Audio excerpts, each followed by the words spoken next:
Hello, everyone, and welcome to Coby's Brain.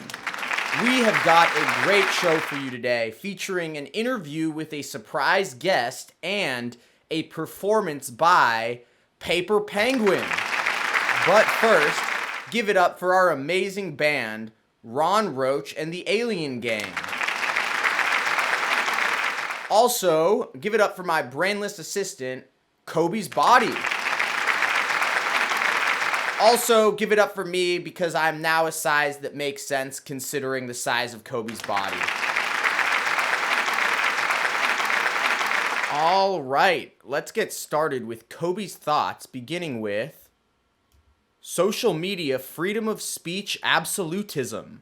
With Elon Musk's takeover of Twitter and his promise to increase the platform's commitment to free speech, an interesting debate has arisen. Should freedom of speech be limited on social media platforms?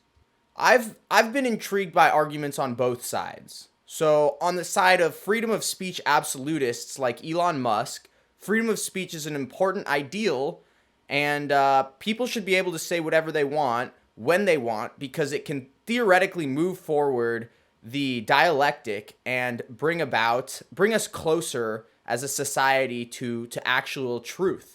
Plus, in a democratic society, a constituent with the right to vote should be able to discern between truth and falsehood and draw their own conclusions that are informed. On the other hand, large segments of the population are easily swayed by misinformation found on social media sites, and this can have actually super serious consequences like influencing elections, for example, and also fostering hatred. That's also not super good. Next, social media companies are private corporations and they can do whatever they want. They don't need to adhere to the First Amendment necessarily.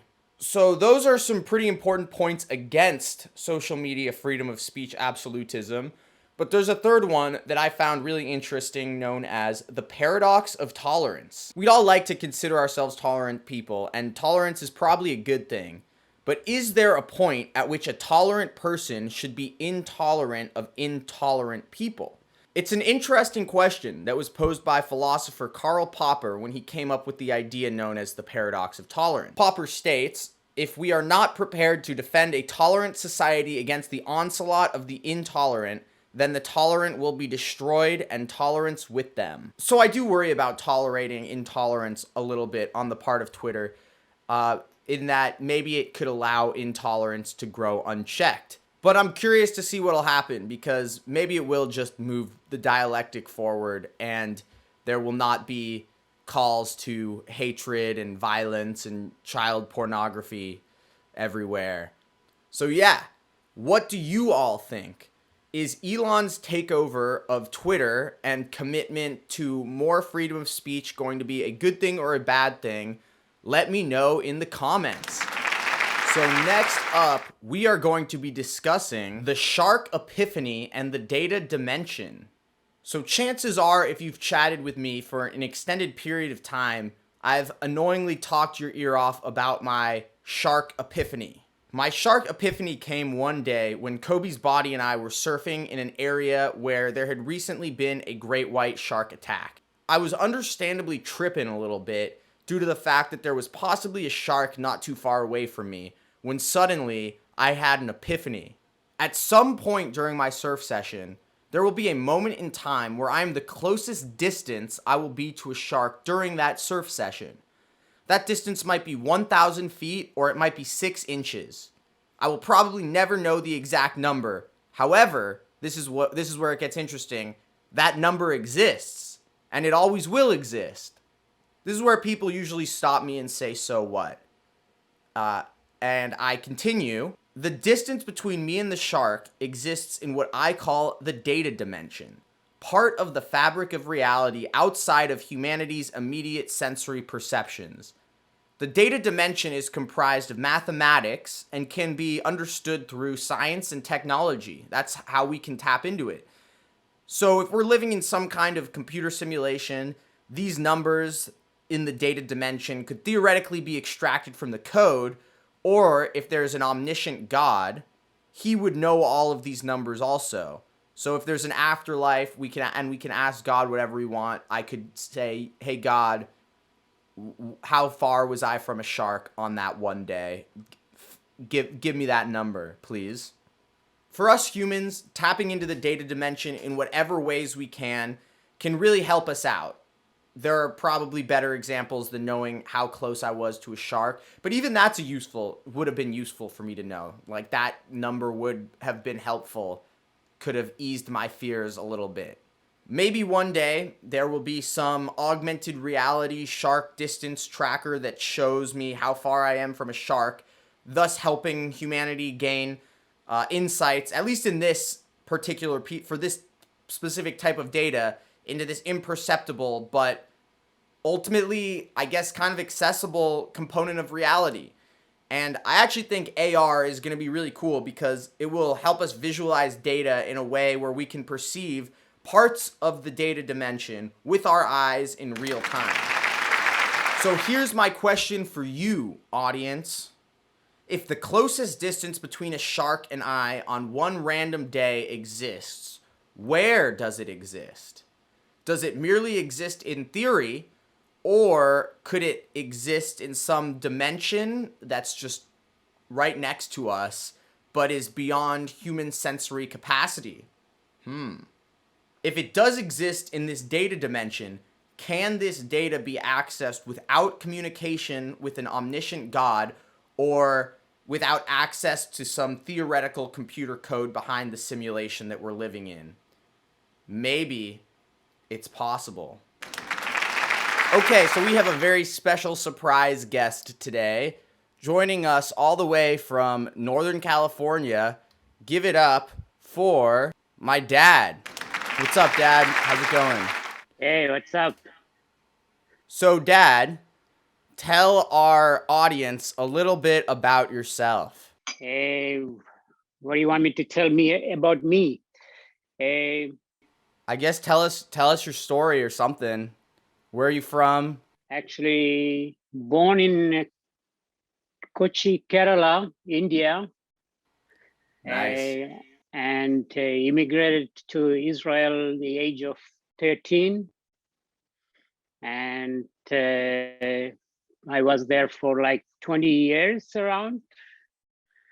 Then I met my wife, your mom, in Israel, and we kind of came to the United States. Nice. I'm here around 30 years here now, so I am 3 different countries in my life. So, having lived in these 3 countries, do you consider yourself an Indian, an Israeli, or an American? Or some mixture of all 3? I would say I'm a mixture of all 3, but I feel more Israeli than anything else because I mostly my main language is Hebrew, I would say. What else should the average viewer of Coby's Brain know about Itzchak Polyvotical? How do you say? I am kind of can do a lot of things all together. How do you say that? You're a polymath. Yes. Tell us what you do for a living. I am the wine guy at Trader Joe's. Very knowledgeable wine. That's my most interesting job that I have right now. And I can recommend you guys a nice bottle of wine nowadays. Yes, Dad. Tell our viewers the best wines for them to buy at their respective Trader Joe's. I would say, I don't know if each Trader Joe's has a different variety of wines from different area where the store is established. But if you can get a Corvelia Cabernet Sauvignon from Paso Robles, that's like a best wine you can get for under $10. Very cool. So, Dad, how do you feel about this show. Do you enjoy it or do you think it's weird? I personally enjoy very much because you are the one who running it. Thanks, Dad. But I think it has a good potential because I never saw anything animation live ever before with anything else. So it will be very interesting to see what the future with your thing. But you may need some more action in the show. This is the action. I brought you on the Yeah, show. that's a good one, but you may need more entertaining guests. Maybe some political views. I don't know if you want to get into that. We'll do that. Start talking about the real issues here on Coby's Brain. So many people are talking about the Ukrainian war. It's like I don't know if you want to bring any objective about that. Like right now, what's happening? So you bring up the war in Ukraine. What are your thoughts on what's going on and how can we see it come to an end hopefully soon? I don't see anything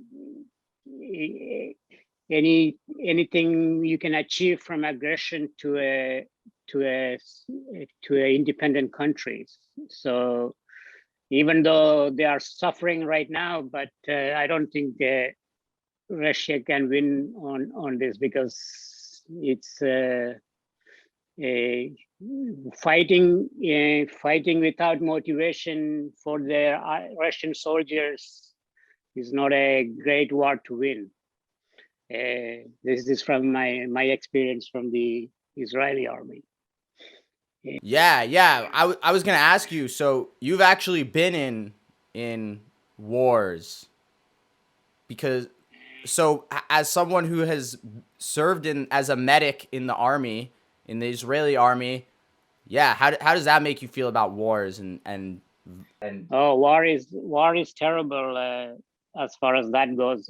All you guys watching on TV, you can see the destruction, but you cannot smell the destruction. That is a different war totally. The smell of the war is totally different than unless you are there. what is the smell of the war that you know about? Smell of the explosives and not taking shower for weeks at a time and not living a normal any kind of normality in your life. That is a different smell, trust me. So it sounds like the war in Ukraine is something that you've been following and feel pretty strongly about. What else do you think is an important issue that that the youth and everyone else watching this show should be aware of? Maybe also what happening in our country in the United States that everybody kind of forgot about what happened in January 6th, and it's not normal for a democratic country to have, and suddenly everybody kind of forgot about. What happened in January 6th is unacceptable to a democratic country attacking the parliament, like attacking a parliament of your country in a way. And that is not acceptable, and people are very not arguing enough or fighting enough to bring those people to justice, and especially Mr. Trump, that who initiated the whole thing, and he's still talking the same thing before, like the election was a rogue. And Very true. Very true. Well, Dad, thank you so much for joining the show. It's been a real pleasure to have you, and hopefully we will have you very soon again to talk about more issues. okay, I'll be glad. Ah, he's great, isn't he? Next up on Coby's Brain, coming all the way from Antarctica, we have Paper Penguin performing his new song, Rich Ass Penguin. Yeah. Paper Penguin. Rich ass penguin. Bitch. Rich ass penguin. I'm a rich ass penguin. Got a lot of pricey ice on my necklace hanging. Bring your girl to my mansion and you know that we banging. Cause I'm a rich ass penguin. I'm a rich ass penguin. Put designer on your bitch, cause Paper Penguin so rich. Getting cash and getting high, that's my motherfucking niche. Money real dirty, so I hope that you ain't no snitch. Shooters on my payroll and they gon' put you in the ditch. Get that cash so fast, they call Paper Penguin the Flash. Mixing Louis with Versace, don't even know if it match. I started making these raps, now I'm ballin' like Steve Nash. Smoking weed all day, I got hash, ash in my trash. And I'm getting all of this money, but I still don't feel complete. I'm popping perks just to sleep, I'm like an injured athlete. Wanna try to make a difference, but the only thing I think about is cash money and these Gucci's that's on my feet. Rich ass penguin, I'm a rich ass penguin. Got a lot of pricey ice on my necklace hanging. Bring your girl to my mansion and you know that we banging. Cause I'm a rich ass penguin. I'm a rich ass penguin. Rich ass penguin. I'm a rich ass penguin. Got a lot of pricey ice on my necklace hanging. Bring your girl to my mansion and you know that we banging. Cause I'm a rich ass penguin. Rich ass penguin.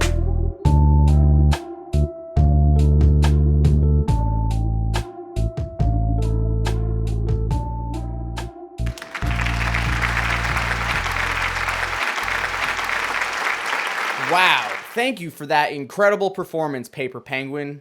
And get excited for Paper Penguin, a short film starring Jai Imani as Paper Penguin, coming soon. Thank you so much for watching. We will see you next time on Coby's Brain.